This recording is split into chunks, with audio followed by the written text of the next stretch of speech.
Murder Girls is created, written, and produced by Eternal Teenager. Content warning. This episode contains mental health themes including panic attacks and anxiety disorders, alcohol and marijuana use, supernatural and horror elements, discussion of past physical assault and medical trauma, references to seizure disorders and medication, surveillance and stalking behaviors, brief mentions of drug dealing, profanity throughout, themes of trauma and abandonment. Listener discretion is advised. Previously on Murder Girls. I'm back in my hometown after over a decade because my recently departed Aunt Dee Dee left me her curiosity shop. That's what I was, I guess. I was a sleuth. Part of a team. And we solved our first case, and Amy was my sleuthing partner. My best friend. I haven't spoken to her since I left here. Should probably introduce myself. Amy O'Connell, professional town disappointment. I'm just the weird one who stayed. The angry weird one who talks to dead people. Okay, just one dead person. That's my dad in the passenger seat. Not really. My dad's been dead for 10 years. My brain likes to conjure him up when I skip my meds. The doctors call it a complex neurological manifestation due to traumatic brain injury. When I needed you the most, you were just fucking gone. Gone for 10 fucking years. The accident happened and your dad died. Amy, I thought you were going to die. I know it wasn't something you did to hurt me, okay? But it did hurt me. Look at us. We survived our big reunion. If the main floor is this weird, imagine what Dee Dee kept in the basement. Whoa, what is all this? These feeds? They're from all over AF. All units. We have a 1054 at the harbor. That's a body. Dylan. We investigate, like we used to. It was my second year in Seattle. Some person got into the school somehow. Found me alone in the dark room after hours. Broken ribs, fractured wrist, concussion, and they kept saying something about leaving it alone. Over and over, which made no sense. The school cameras malfunctioned that day. The person knew exactly when I'd be there alone. It all felt... targeted? You know what's really not fair? That video. The one of Mags getting attacked. The one you've been sitting on. The thing I've been pretending doesn't matter, because facing it means facing what I did, what I chose, what it cost her. Secrets don't just destroy people, they corrode them, quietly, until all you've got left is rust.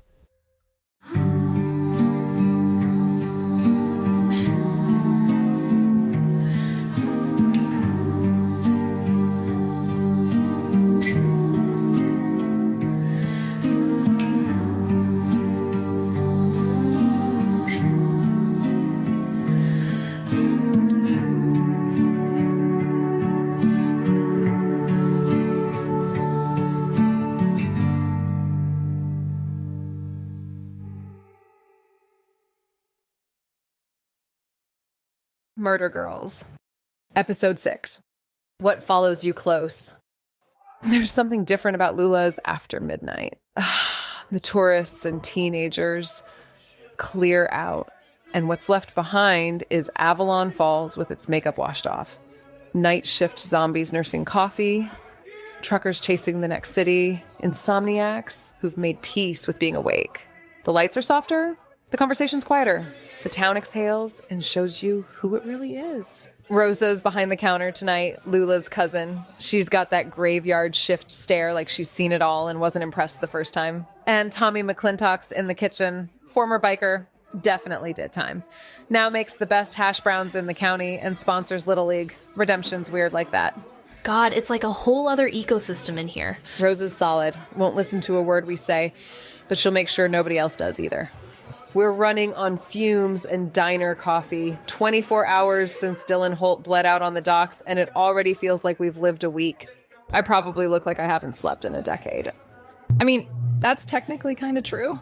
All right. Everything we know, every creepy, slimy, too good to be true detail. Lay it out. Monday. Dylan leaves the Holt building around 4 and, for reasons as yet unknown and I don't know, just fucking confounding to me, heads straight to loose ends. I follow him there and then I get in his face like an unstable cryptid, have a seizure, and you save my life while he actually seemed concerned. He wanted to help Amy. That's not the behavior of someone who's pure evil. Ugh, fine. So Dylan's not a complete monster. Gold star for basic minimum grade human decency. Using Dee Dee's surveillance system. The machine. Right. Using the machine We saw Dylan go to the docks at 7 p.m., waiting for someone who never showed. Just wanted to point out, he didn't have that, jaunty little business boy satchel then. The satchel only appears when he goes back at 11. That could indicate different meetings, different people. And that second meeting ends with 2 bullets to the chest. Phone missing, satchel missing, someone called it in using an AI voice app from an unknown phone, untraceable. And as if this wasn't fucking wild enough already, somebody just watched him die. Like, just stood there from the fucking shadows and did nothing while he bled out on those planks. Could be the killer, or could be something messier. It hits different laying it out like this. Dylan Holt's no longer a person. He's a case file spread across a sticky diner table, a ghost wrapped in timelines and half-baked theories. Okay, Tuesday morning, we see Amber and Jake having their little domestic drama right after her stepson's murder. Which is either the behavior of an irredeemable sociopath or someone juggling bigger problems than grief. It's Avalon Falls, why not both? Officer Nichols confirms Dylan dragged himself a significant distance before dying. Also confirms the cops are laser-focused on Nora Chen, Dylan's professor-turned-girlfriend. Who they were supposed to interview Tuesday, but she lawyered up, then later never showed up at her apartment in Cedar Brook. After reporting her .38 caliber pistol stolen just days before the murder. Because that's not suspicious at all, whether she murdered him or not. Though Eleanor Holt, Amy's ex-girlfriend, doesn't think Nora did it, says she really loved Dylan. Laugh all you want, but Eleanor's not wrong about people. Annoyingly perceptive, actually. Speaking from experience. Moving on, and more on Nora later. On our recon of the crime scene, we saw that Dylan dragged himself along the docks, maybe toward his car, or maybe not. Looked like he was headed down a path leading to a second dock, one we haven't scoped yet. This one's my favorite. Under the docks, we also found that page from Minerva's book, with handwriting in red ink that said, "The original sin lies buried with the fifth." From the chapter about that creepy cabin in the Holtwood, near the abandoned railway tunnel. Shit. Place felt cursed in broad daylight. Didn't fucking stop you from eating like 12 Three Musketeers or whatever. And I will never not be proud of that. Then we checked in with Eleanor. She and Lily Siaya told us Dylan was trying to thread the needle, make Omnia work while protecting Nasika land rights. Which, to no one at this table's surprise, was pissing off Daddy Richard, Grandpa Victor, and Uncle Thomas. Enough to kill him over? I mean, it's the Holts, but still, family's supposed to mean something, right? Huh, that's very optimistic coming from you. Even I have limits to my cynicism.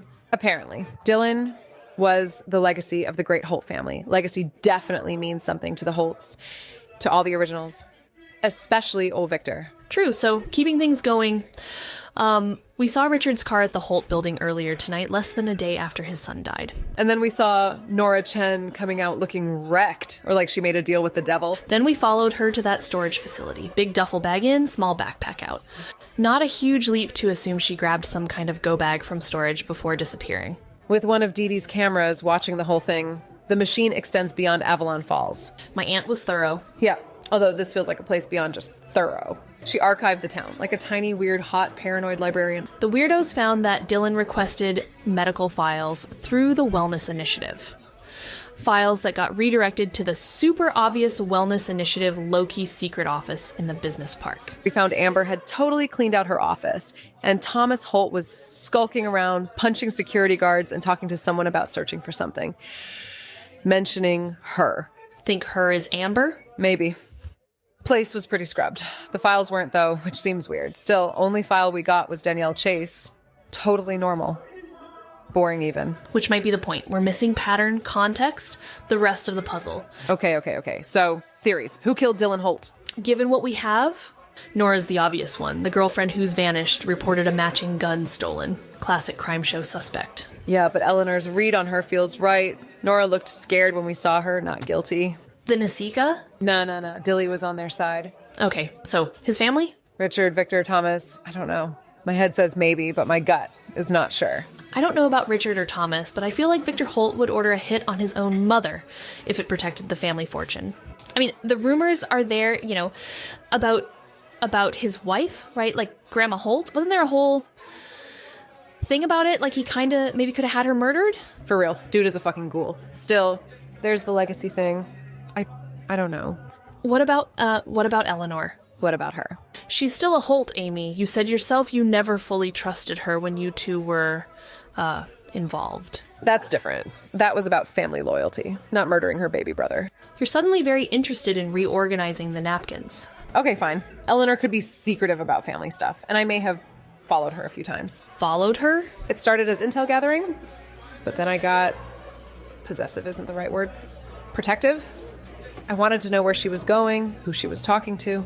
Because you were developing actual feelings. Which was a problem. Hard to use someone as an asset when you start caring about them. Look, I don't think it's her either, but we need to put everything on the table. What about Amber and, I guess, throw Jake in there too? Yeah, that one sings a bit. The wellness initiative connection, the suspicious meeting, Jake's ties to the local criminal element, both of them being grifters of one kind or another. Tommy Boy sniffing around the offices also feels clue adjacent, right? Add Dylan requesting old, weird, specially coded medical files. That screams found something he shouldn't. Not sure how old medical files connects to either of them directly, but it's definitely worth shaking the tree some more. Okay, so what's our next move? Timeline reconstruction using the machine. Deep dive on the dock surveillance. Figure out what's in that storage unit and what's up with it in a broader context. Find Nora Chen before something happens to her, if it hasn't already. Oh, also, research Danielle Chase. And maybe figure out what the original sin lies buried with the fifth actually means. Maybe go back to that freaky, rotting terror shack out by the abandoned railway tunnel. And that reminds me. Yeah. I need to get some Three Musketeers, like a bag or a box of those little hussies. Yes. Okay, so that's a lot. Which is why we start tonight. The machine's waiting. There's something both thrilling and terrifying about the prospect of diving into Dee Dee's surveillance network. All those cameras, all those secrets, all those lives documented in digital amber. It feels like power and violation all at once. Maybe we should start small. Just a couple hours, see what we find? Absolutely. Then we step away, dissociate with some failed videos, and get some sleep. The night air hits harder when you're running on no sleep and cold diner coffee. Streetlights buzz louder. Shadows stretch longer. Everything's turned up. It's almost 1 a.m. We should probably... Hey, look. The sloppy otter glows like a trashy trap, warm yellow light spilling onto the sidewalk like it's not gonna bite. You know, Jake and Amber might be in there. Could be useful intel. Amy. Come on, Mags. One drink for morale. We really should get to the machine. The machine's eternal. Morale is a fleeting resource, babes.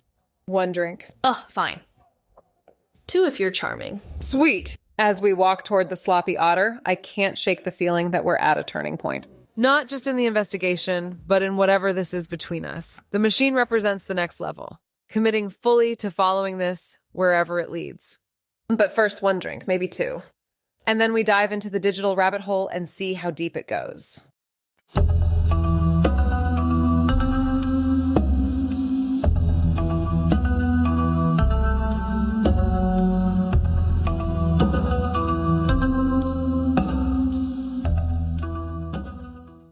Home, sleaze, home!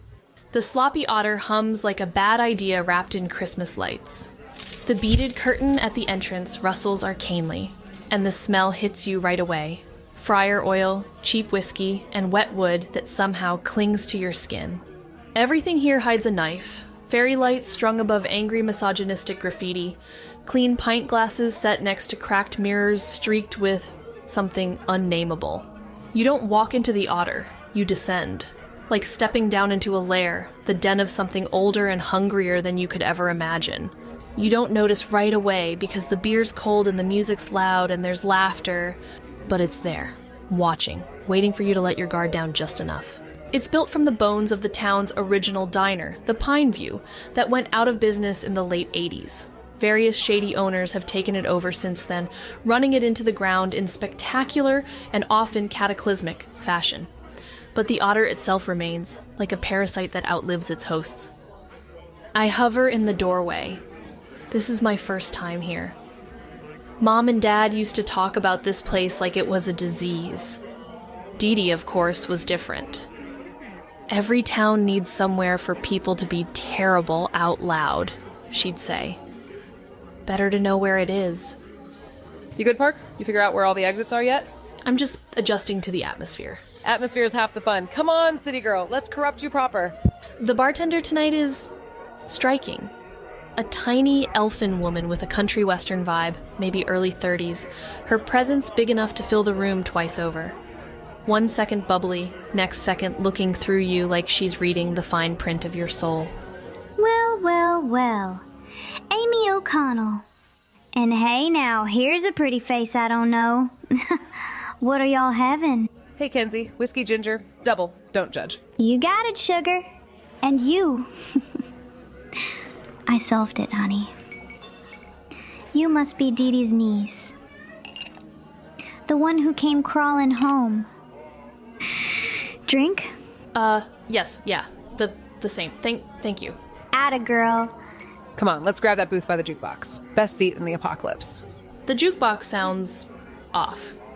In the back of your hearing, it feels too slow. But when you stop to really listen, nothing's wrong. It's perfectly normal.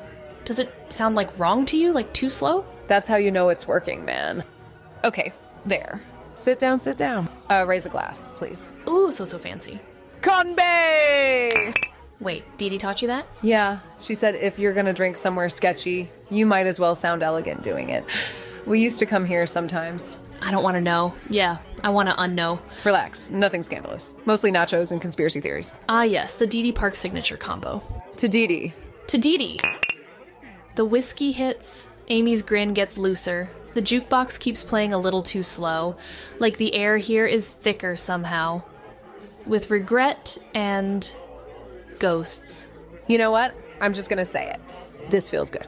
You mean us? This, sitting together, not talking about murder. Here's to being back. Here's to everything but the murder part. That's the title of your biography. Catchy. Really captures my brand. So, mystery girl, anybody ever cracked the case of Marguerite Park?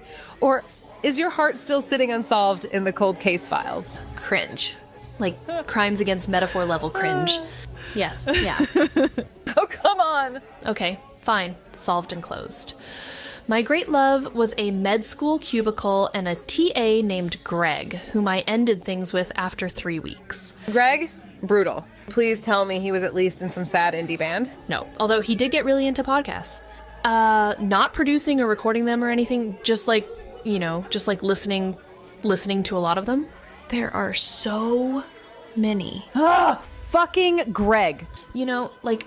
I never really had one big person in my life. Just casual but boring things. I never really had anyone real, just kept it surface. Easier to float than sink. Maybe you just didn't know who to swim toward yet.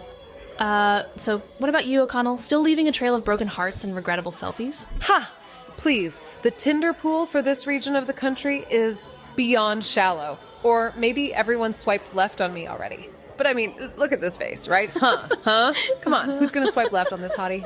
Are you gonna, Mags? Are you? I don't know. Hot stuff? Maybe you're not for everyone. Oh, yeah? Who am I for then, Park? It's like someone who sees all the wild and wonderful in you and doesn't get scared off. Yes, yeah. Or like a cryptid hunter, someone with very niche tastes. Nice one. Well, if it helps any, I think you're charming enough to move to drink number 2. Yes. Hey, look who's swooping in just in time. Get us another round, barkeep. Jake Mitchell drapes himself into the booth. Trashy, charming, already buzzed, eyes just sharp enough to sting. Hey, nice to see the magical and witchy Amy O'Connell gracing us with her presence. Hey, Jake. The Empire thriving? Always. Hello, what do we have here? I'm Jake, by the way. And welcome home, prodigal daughter. Thanks. Word travels fast. Small town and all that. Need anything investigative? On the house. Nothing says professional sleuth like a bump off a bathroom key. No thanks. Your loss. Offer stands, though. There's something about their dynamic that makes me feel like an outsider. This is Amy's world, and I'm just visiting. 10 hugely formative years where she built relationships, made connections, carved out a life I know nothing about. Jake's phone lights up. Over and over. The name at the top of each message is just a number, 157. No emojis, no preview, just the digits. He doesn't answer, doesn't even flinch. I don't ask, but I clock it. Business, probably. Still, that number's gonna stick in my head. Popular tonight? Nah, it's nothing. Just someone who fucking can't take a fucking hint. Fuck! Shit. Hey, sorry. I got a jet. You two let me know if you need anything. I mean that. Bye-bye. Speaking of interesting company, check out the Omnia delegation. Across the bar, a man, early 30s, sits nursing what looks like a whiskey, sporting designer sneakers and a jacket that probably costs more than most people's rent. He's trying to look casual, but his eyes keep drifting our way. They're Omnia? Just the one who looks like his mom dressed him. Evan Parker, Princeton grad, Omnia liaison, tip of the spear for the development deal. Dylan's death definitely complicates his life. Or makes it simpler. He's watching us. Let him watch. We should add him to our machine research list. He notices me watching him across the bar. Evan smiles that too white, too polished smile of someone pretending they don't know you're a threat. And that's Edie Bergman with him. Whoa, really? Edie? Like the twins' scarier older sister Edie? That Edie? Yuppers! Another original family princess, but this one is Dylan's competition. Competition? Dilly was always being compared to her. Edie's the shark businesswoman Victor wishes Eleanor could be. But of course, Eleanor was never really in the running for anything. The old man just likes making everyone feel like failures. Peak patriarchy and misogyny from Grandpa Victor. Could Edie be a suspect? Oh, absolutely. She's been sidelined while Dylan fumbles around. She's probably been sharpening her knives for months. Who's the third person? The one in the beanie? Huh. I can't tell. They're really committed to the whole mysterious stranger vibe.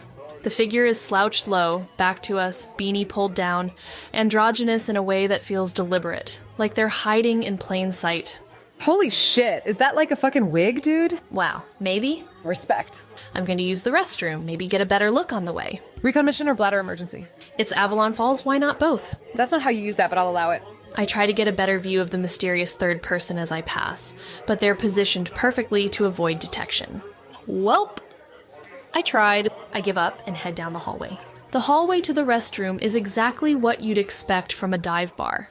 Dimly lit, vaguely threatening, with that particular smell that suggests years of questionable decisions. There are several doors along the way, including one on the opposite side from where I entered, which seems, architecturally questionable. The restroom is colder than the rest of the bar. Actually, it soon becomes off-putting how cold it is. A cold that chills beyond the body. I try to ignore it, wash my hands in a sink that looks dry in a way that suggests it hasn't been used in years, even though that's impossible. The hot water fogs the mirror above. I wipe the mirror, and beneath the streaks, not written but revealed, a word emerges like breath-finding shape. Stay. Not scratched or smeared, just there, waiting, watching, wanting. Okay. My eyes are drawn to the peeling wallpaper near the hand dryer, and that's when I see it. The edge of something beneath the paper. A color that shouldn't be there. Red. What the hell is this place? And then, as though this room still isn't done, something else. Images, maybe. In paint. In ink. It's all been hiding under the skin. A corner has come loose, revealing something underneath. A mural painted directly onto the plaster. Abstract, but intense. Jagged black and red shapes that could be faces, bodies, hard to make out but somehow watching. I can't look away for several beats. There's handwriting under the folds of the torn wallpaper. In red ink, an arrow pointing toward the mural, etched like a dare. DS, look closer. I take a photo, half thinking it's a clue, half needing proof this is even real. Okay, that's enough weirdness for one bathroom. Distracted and still slightly drunk, I grab the wrong door handle, winding up in a dim service hallway instead of back in the bar. At the far end, a door stands open to the outside, the only light coming from an impossibly old and flickering street light beyond. Kenzie, the bartender, stands silhouetted in the doorway, smoking. At her feet, a pit bull lies on its stomach, lifting its head to watch me. Kenzie doesn't seem to react to my presence at first. The air feels thicker here, wrong somehow. I told him to come here Monday night. He never listened. And I never told you anything. Yet here you are. I think I'm lost. Oh. Oh. Oh. Everybody's lost, honey. Question is, do you listen? Yes, yeah. She turns slightly, pulls something from a pocket with her free hand, a card. She tilts her head to look at it. Aww. Everything falls eventually, darling. Even you two. But it's really all about how you pick yourself up. Ain't it? She flips the card toward me. It lands almost unbelievably face up at my feet. The tower. Lightning striking a stone structure. 2 figures falling into darkness. Suddenly, intense vertigo hits me like a wave. The hallway spins and I stumble backward, away from Kenzie and her knowing smile and that damn dog that's still watching me. When I finally make it back to the bar, everything feels different. Like a shift change happened while I was gone. Evan, Edie, and their mysterious companion have vanished. Even half the other patrons seem to be different people. Whoa. Hey, everything okay? You look... Oh, yes, yeah, bathroom mirrors, nothing good in them. We got what we came for. Let's bounce before the sketchiness level goes from quaint to true crime podcasts that Greg would listen to. Ugh, fucking Greg. On our way out, I glance back over my shoulder at Kenzie behind the bar. She raises her glass at me with that same knowing smirk, like we shared a secret I'm not sure I want to keep. Here's to choices, Dumplin'. The ones you make, and the ones that make you. We push through the curtain and slip back out into the chill of night, buoyed by 2 drinks and the quiet, fragile thing we're starting to wake between us. But nights like this aren't about what you're walking away from or toward. They're about what's following you close.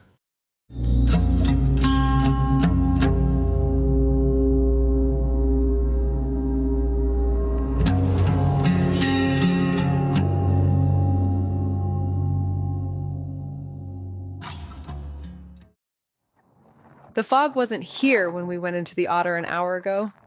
Now it's everywhere. Thick, alive, swallowing the street in white. Light is dim and uncertain, and sound travels strange, close when it shouldn't be, distant when it should, like the whole town's holding its breath. Where did this come from? Welcome to Avalon Falls. We have the same climate as Silent Hill.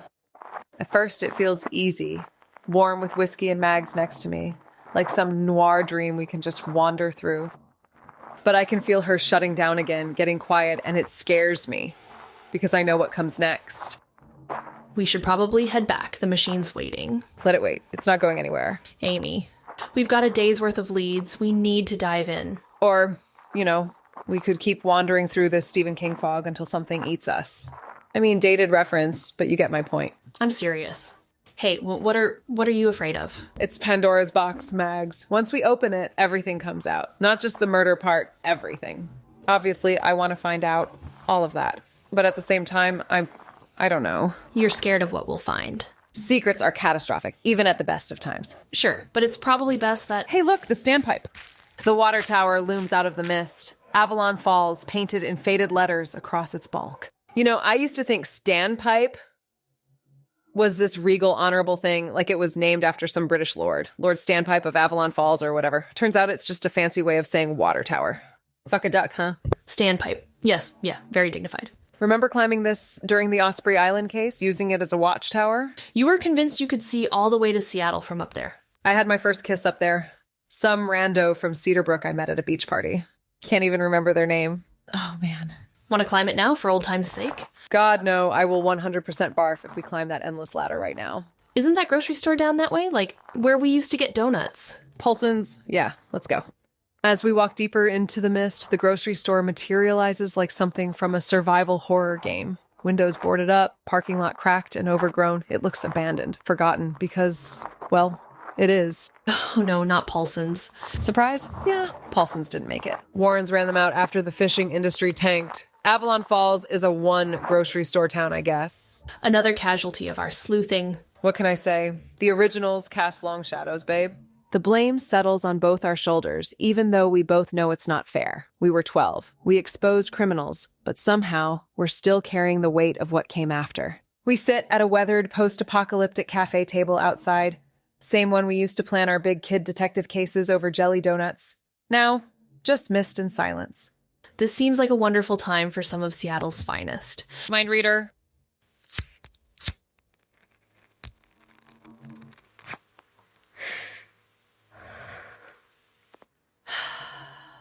I flunked out of med school. No way. When?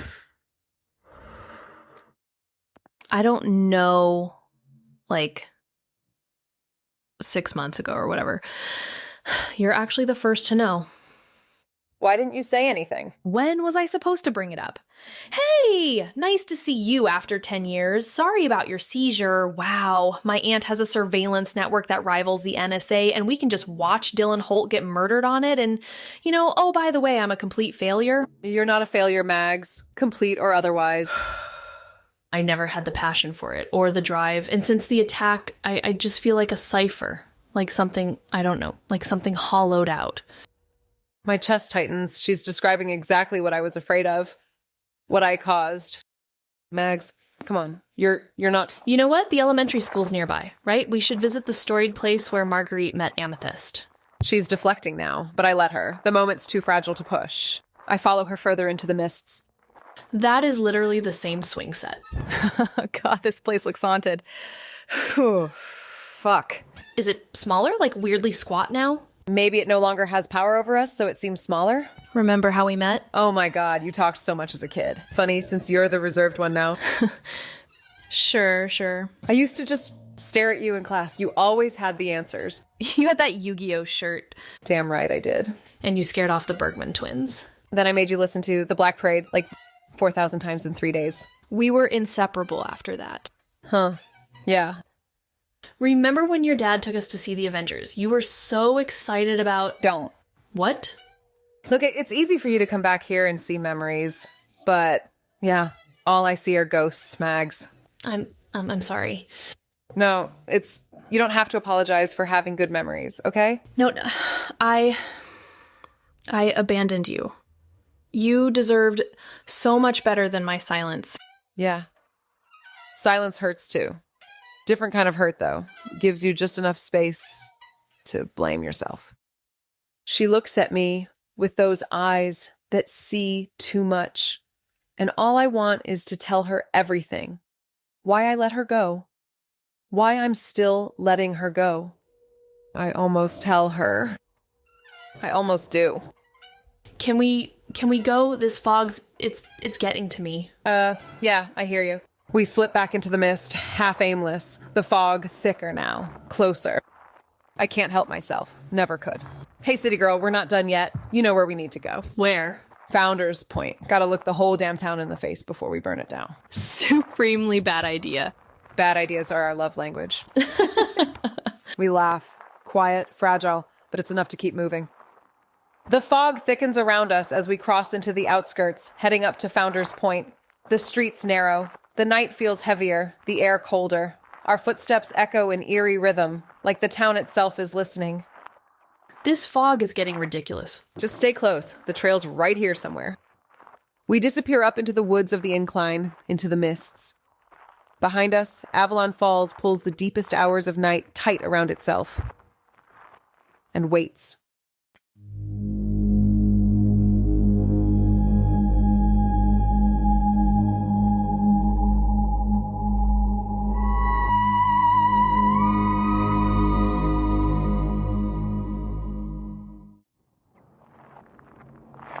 The climb is steep.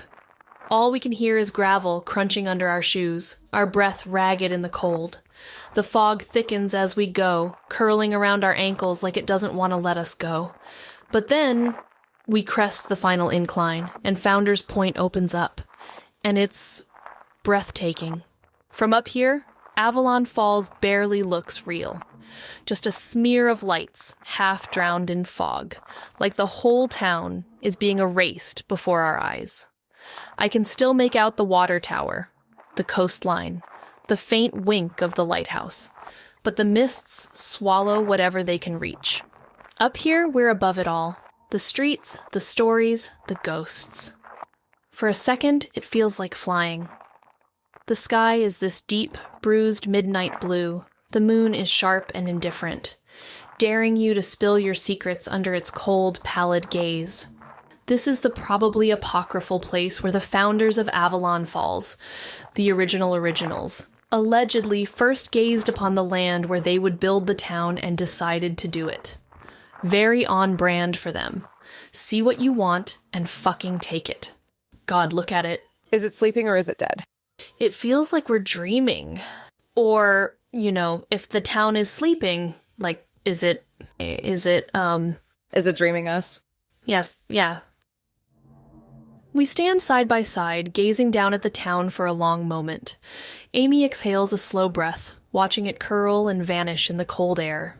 Dee Dee used to bring me up here after my dad died. She'd say even a place that seems ugly from every angle can look beautiful if you get far enough away. I could never get that far. There's something raw in her voice that twists in my chest. I miss him too. Yeah? Yeah. He was good. Better than this place deserved. I used to want to call you. Like, so many times. Me too. A silence falls between us, heavy, but not unkind. I shift closer until we're touching. We stay like that. Just two kids who ran away but forgot to bring a plan. And maybe that's the point. Not the answers, not the revenge, just standing here together. We could just run. Yeah, like forget the murder, the shop, all of it. Head for California, like we used to talk about. That sounds really nice, actually. For a moment, the idea almost feels real. Two girls in a beat-up Yaris chasing a sunset somewhere warm and uncomplicated. But we both know better. If what we have is real, why does running away still feel like the fantasy? Guess this is as far as running away gets us. Yeah, wouldn't want to give this town the satisfaction of thinking we're scared of it. Perish the thought. But my stomach still knots when I think about turning back. Back into the fog. Back into whatever's waiting. We turn from the railing. I cast one last glance over my shoulder at Avalon Falls. The fog below seems thicker now. Alive. Waiting. You ready? Nope. But what can you do? We step off Founder's Point and head back toward the town. Back to the machine. Back to the secrets waiting in the dark.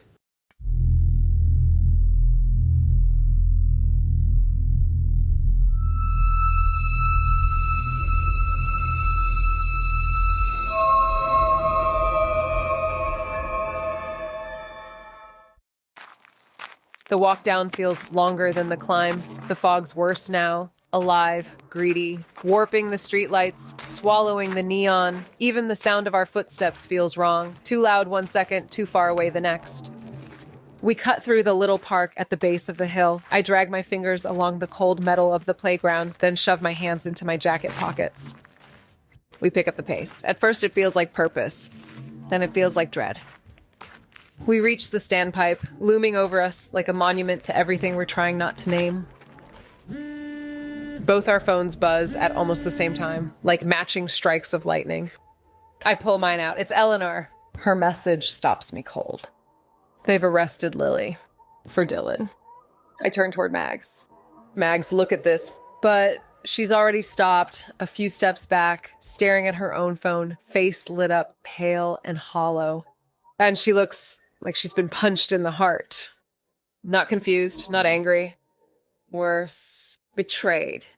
She lowers her phone, slowly, like it weighs 100 pounds. How long? What? The video. How long? Mags, Leave it alone. Stop digging.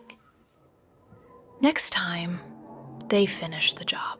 Sent to Amy O'Connell, January 27th, 2016. This is the exact moment he kicked me. Broke my ribs. Oh no. You knew. Mags, Don't say my name like that. I was going to tell you. Oh yeah? When? Before or after I started believing I fucking deserved it? Hey, keep it down! Fuck you fucking die! Oh, sorry. That's how it felt. Like I deserved it. Like I was nothing. Oh no. You let me rot in that city, thinking it was random. Thinking I was just unlucky. I was trying to protect you. From what? Right. Still staying quiet. Got it. I just stand there, dwarfed by the standpipe, staring into the fog where Mags vanished. A car hums along some distant road, headlights flaring once through the mist, and for a breath, Jonathan is there, watching me, sad, then gone. I jam my phone back in my pocket and start walking, slower this time, heavier. Somewhere out there, the whole town is asleep, and it's never felt further away. The night folds in around me. The fog follows, swallowing everything eventually. Even the truth. Even us. Midnight